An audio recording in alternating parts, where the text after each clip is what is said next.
Bismillahirrahmanirrahim. Kali ini kita masih berbincang tentang surat Al-Fatihah. Karena ini setiap hari kita baca. Doanya cuman ada satu yang tertuang di ayat ke-6. Auzubillahiminasyaitonirrajim. Bismillahirrahmanirrahim. Ihdinas syiratal mustaqim. Itu titik di mana dalam sebuah hadis dikatakan bagimu apa yang kau minta. Kemudian ayat 7-nya adalah merupakan jabaran tentang apa itu Shiratal Mustaqim. Jadi setiap hari kita minta kepada Allah, tunjukkan kepada aku jalan Shiratal Mustaqim itu. Jalan mustaqim, Shiratal Mustaqim, jalan kebahagiaan. Kebahagiaan yang sejati, bukan kebahagiaan palsu yang tergantung oleh kondisi semu. Setiap hari kita meminta, tapi kok batin rasanya begini-begini saja. Digoyang sedikit, hancur, remuk. Digoncang sedikit, ada kekurangan sedikit, kemudian khawatir, gelisah. Kita merasa jauh dari jalan kebahagiaan sendiri. Dan kita pontang-panting siang dan malam untuk meraih apa itu makna kebahagiaan. Apakah Allah tidak menjawab doa? Tentu tidak. Allah berjanji, berdoalah akan kukabulkan. Masalahnya adalah pertama, waktu pengabulan, dan kedua, jenis pengabulannya kadang kita tidak sinkron dengan yang Maha Kuasa. Hukum lain adalah kita harus membaca Alkitab, dalam hal ini Al-Quran. Ketika kita berkata ihdinas syiratal mustaqim, kata kuncinya di sini adalah huda. Huda di dalam Al-Quran, akar kata yang sama tersebar di seluruh ayat Al-Quran ada 316 kali. Demikian mencerminkan pentingnya mendapatkan petunjuk. Tapi kita akan lihat satu ayat di surat ke-7 ayat 42-43 ini. Sini surat Al-A'raf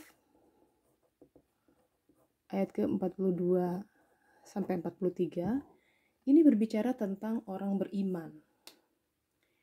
Ini terjemahannya begini, dan orang-orang yang beriman serta mengerjakan kebajikan, kami tidak akan membebani seseorang melainkan menurut kesanggupannya. Ingat, ini hukum Al-Quran. Allah janji, apapun, ujian seberat apapun tidak mungkin melebihi kapasitas seseorang beriman. Mereka itulah penghuni surga, mereka kekal di dalamnya. 43 ini menarik.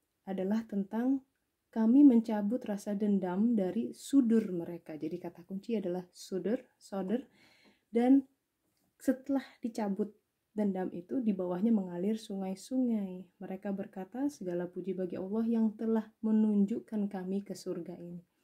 Bukankah Shiratal Mustaqim adalah jalan ke surga?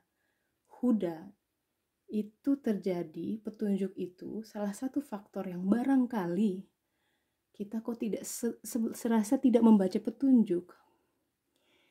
Barangkali di dalam dada kita ada dendam atau amarah yang belum Allah cabut. Karena sadarlah bahwa kita tidak bisa mencabut dendam itu dalam hati kita. Itu termasuk sayi'ah atau keburukan yang hanya Dia yang bisa mencabut. Tidak ada kursus cepat, ya, training online yang bisa mencabut dendam atau amarah dalam 24 jam misalkan. Gak ada. Tapi Allah kun fayakun, sekejap bisa hilang.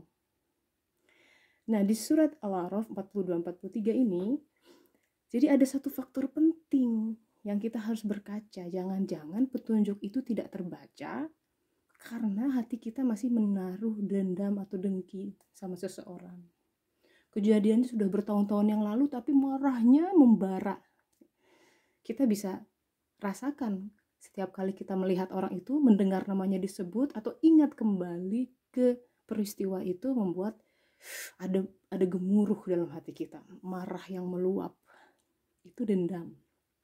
Dan itu menutupi sodr, menggelapkan qalb, sehingga petunjuk walaupun dia berseliweran setiap saat tak akan terbaca. Maka kuncinya adalah dendamnya harus dicabut. Setelah itu baru mengalir sungai-sungai. Ada pengetahuan yang mengalir, ada khazanah, ada pemaaf. Maka di ayat lain dikatakan jadilah engkau pemaaf. Kalau di Jalaluddin Rumi malah berkata ini tentang pasangan. Terimalah walaupun kata-katanya engkau rasa tidak adil. Sampai begitu. Jadi seperti seorang filsuf, Platon misalkan, atau Socrates ya, gurunya Platon, beliau tidak masalah orang menzalimi dia, yang penting dia tidak menzalimi mereka, seperti itu. Saking kadar pemaafnya tinggi. Nah, di ayat lain, di surat kedua Al-Baqarah ayat 237, bicara tentang pembebasan ya, dari ego itu dikatakan lebih dekat kepada takwa. Jadi dikatakan di situ di ayat tentang pembebasan, mirip dengan pemaafan. If you forgive, you let go. Bahkan forget it gitu. Dan itu memaafkan atau udah let it go. Dia bohong lagi, sudahlah let it go. Itu akhlak yang ditunjukkan oleh Rasulullah Shallallahu Alaihi Wasallam. Ketika beliau dikerjain sama orang gitu ya, dipanggil ya Muhammad. Sang Nabi datang. Itu di pasar kalau tidak salah. Kemudian dia dijadikan bahan cemoohan. Tuh, dia nurut kan aku panggil, padahal dia ketawa-ketawa sama yang lain. Terus Rasulullah berpaling, setelah berapa menjauh dipanggil lagi. Ya Muhammad. Pas Rasulullah datang, ya ada apa? Enggak, aku enggak manggil seperti itu. Dijadikan bahan bercandaan, cemoohan. Sekali datang, 2 kali datang. Kalau kita barangkali kali kedua udah nggak percaya lagi, nggak mau datang gitu ya. Tapi dipanggil datang lagi. Sampai akhirnya orang ini masuk Islam. Terkesan, terpukau oleh ini orang polos banget gitu. Ya ini figur ya insan termulia yang sangat dekat dengan Allah, yang menunjukkan akhlak Allah. Bagi pemaaf itu, dia yang terjadi 1 detik yang lalu ya udah let go. Kalau dia manggil lagi itu sesuatu hal yang baru begitu. Saking mengalirnya kehidupannya. Jadi let it go adalah kita harus mengalir. Nah, itu dekat dengan takwa.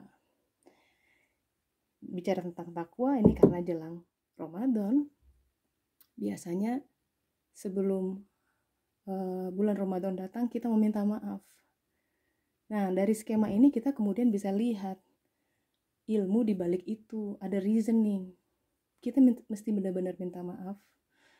Dan semoga dengan saum Ramadan itu betul-betul seperti yang dikatakan dalam Al-Quran, la'allakum tattaqun, agar kita menjadi pribadi yang takwa.